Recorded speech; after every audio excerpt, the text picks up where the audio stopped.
नमस्कार मंडळी, कसे आहात? तर आज आम्ही चाललो होतो निप्पाणीला एका कार्यक्रमासाठी, मम्मी पप्पा आणि पार्शू. तिथं आम्ही पोचलो निप्पाणीमध्ये. बघा, स्वागतासाठी अशा अक्षता, गुलाब वगैरे ठेवलं होतं.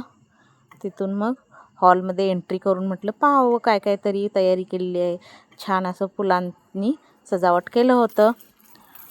मस्त असं स्टेजचं डेकोरेशनही छान असं मौजीबंधनाचं झालं होतं. अर्जुनचं मौजीबंधन होतं म्हणून आम्ही निप्पाणीला गेलो होतो. छान असं मौजीबंधनाचे काय काय विधी असतात किंवा त्याचं काय उपयोग आहे हे असं त्यांनी लिहून असं छान असं तिथं स्टेजच्या बाजूला ठेवलं होतं. बघा, एका मुंजाची गोष्ट ही लिहिलेली आहे. खाली असं मस्तपैकी असं गाव वसवलेलं होतं आणि पूर्वी कसं मौजीबंधन होत होतं तेही त्यांनी तिथं छोटंसं करून दाखवलं आहे. मी, मम्मी आणि पार्शू तिथं मग पुढे स्टेजजवळ बसलो. त्या कूलरला लागून खूप गरम होत होतं म्हणून कूलर मग मम्मी मला सांगितली त्या बटूकला आणण्यात आलं आहे, जा म्हणून. मग मी बाहेर आले त्या साईडहून. तोपर्यंत त्याला असं वाजवत आणलं होतं. त्याचा औक्षण विधी चालू होता. खूप अशी आजूबाजूला गर्दीही झाली होती. त्या गर्दीतूनच मी बाजूला मग शूट घेत होते. छान असं त्याचं औक्षण करण्यात आलं. किती छान दिसत आहेत बघा सगळेजण. त्याची मम्मी, पप्पा, त्याची आजी, फोटो वगैरे काढण्यात आलं. मग मला साधना काकू आणि आत्याही भेटल्या. साधना काकू ही आमच्या मम्मीची बेस्ट फ्रेंड. बघा कशा गप्पा मारत आहेत दोघीजण. तिला सांगत होती त्याला आणलेलं हातातलं कडा घरातच विसरून आले म्हणून. मग त्याला असं त्या पालखीतून आतमध्ये वाजवत आणण्यात आलं. छान अशी तयारी केली होती त्यांनी. आयुष्यभर त्या अर्जुनच्या लक्षात राहण्यासारखं त्याचं मौजीबंधनाचा कार्यक्रम केला होता त्यांनी. तिथून मग आम्हाला सगळ्यांना अक्षता वाटण्यात आल्या. अक्षता झाल्या. मंत्र वगैरे विधी पूर्ण झाले.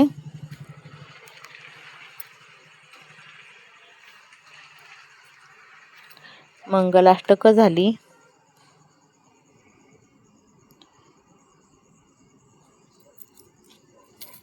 सगळ्यांनी अक्षता टाकल्या मंगलाष्टकार झाल्यावर.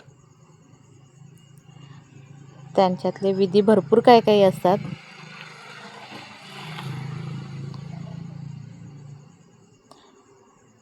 छान असं अक्षता वगैरे होऊन मग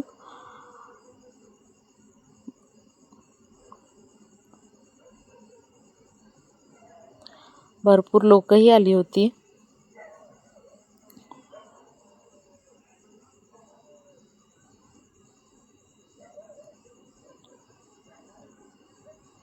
तिथून बघा त्या बटूकचे आणि त्याच्या वडिलांचे असे छान असे फोटो किंवा मजा मस्ती चालू होती त्या दोघांची. बघा किती गोड वाटतं ना ते दोघंजण.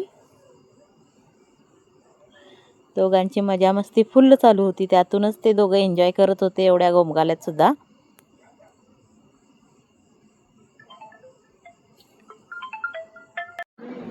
एवढ्या गोमगाल्यातही त्या दोघांची धमाल ही चालूच होती.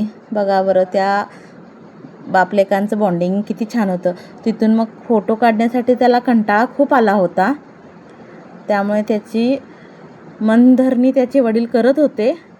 पण काय करणार, लहान असल्यामुळे त्याला कंटाळाही आला होता. 2 दिवस झालं विधीही चालू असतील ना त्यांचे. तो खूप कंटाळला होता.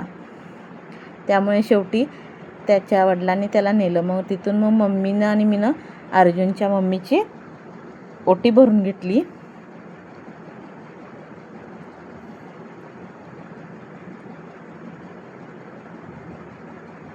तोपर्यंत साधना काकूला म्हटलं मी, जरा माझा फोन तुम्ही धरा. दोघींनी मिळून त्यांची ओटी भरून घेतली.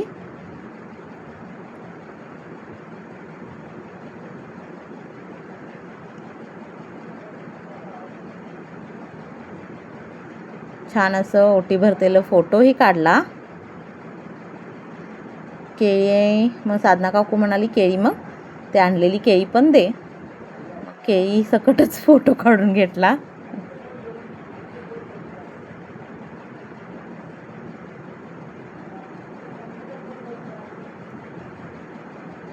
तिथून मग खालच्या साईडला ना स्टेजच्या कडेला त्यांनी छान असं छोटंसं गाव वसवलेलं. पूर्वी कसं गाव असतं तसं गाव टाईप एक छोटंसं डेकोरेशन त्यांनी केलं होतं. आणि पूर्वी आधी कसं मोजीबंधनाचा कार्यक्रम होतो ते त्यांनी तिथून छोटंसं दाखवण्यात त्यांनी प्रयत्न केला होता. बघा असे होमचं विधी वगैरे,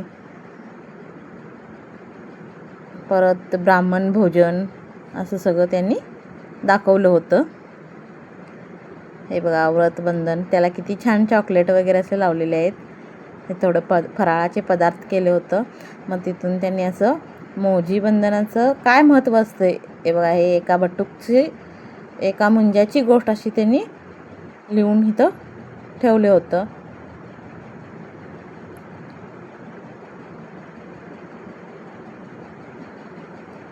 छान वाटलं ते सगळं बघून.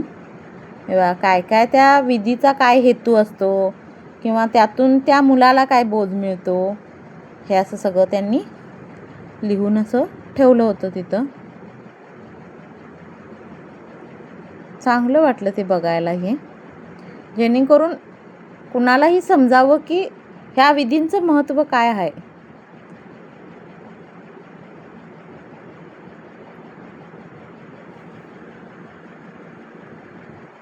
होता होईल तेवढं मी झूम करून दाखवण्याचा प्रयत्न केला आहे तुम्हाला. बघा तुम्हाला वाचता येते काय. 4 वेद,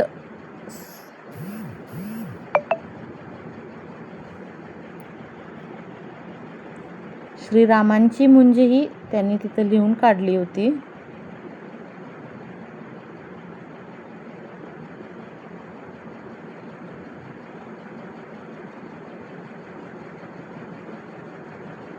छान वाटलं. मग तिथून मी आणि मम्मी गेलो जेवणावर ताव मारायला. छान असं जेवणही त्यांनी केलं होतं. मस्त वाटलं जेवण. सुरुवातीला त्यांनी एकदा वरण भातही वाढलं होतं. वरण भात झाल्यानंतर मग त्यांनी हे सगळं वाढून गेले. तिथून जेवून आम्ही परत आलो. परत आल्यावर बघा त्यांची काही काही विधी किती छान छान आहेत. त्या वडिलांची सेवा कशी करायची असते हे ते भटजी त्यांना त्या मुलाला शिकवत होते. बघा तो कसा त्या वडिलांचा पाय वगैरे दाबत आहे. अरे वा वा, छानच.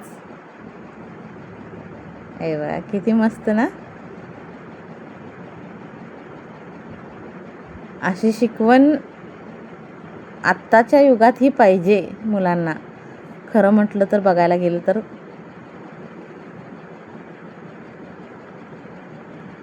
छान वाटलं ते विधी बघायला.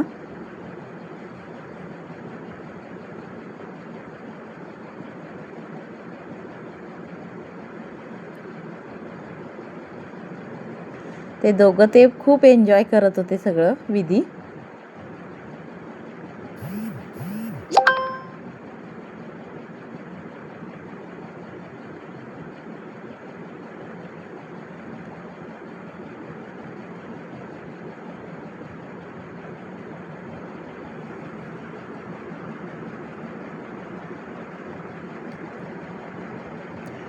तिथून मग आम्हालाही यायची घराकडं गडबड होती.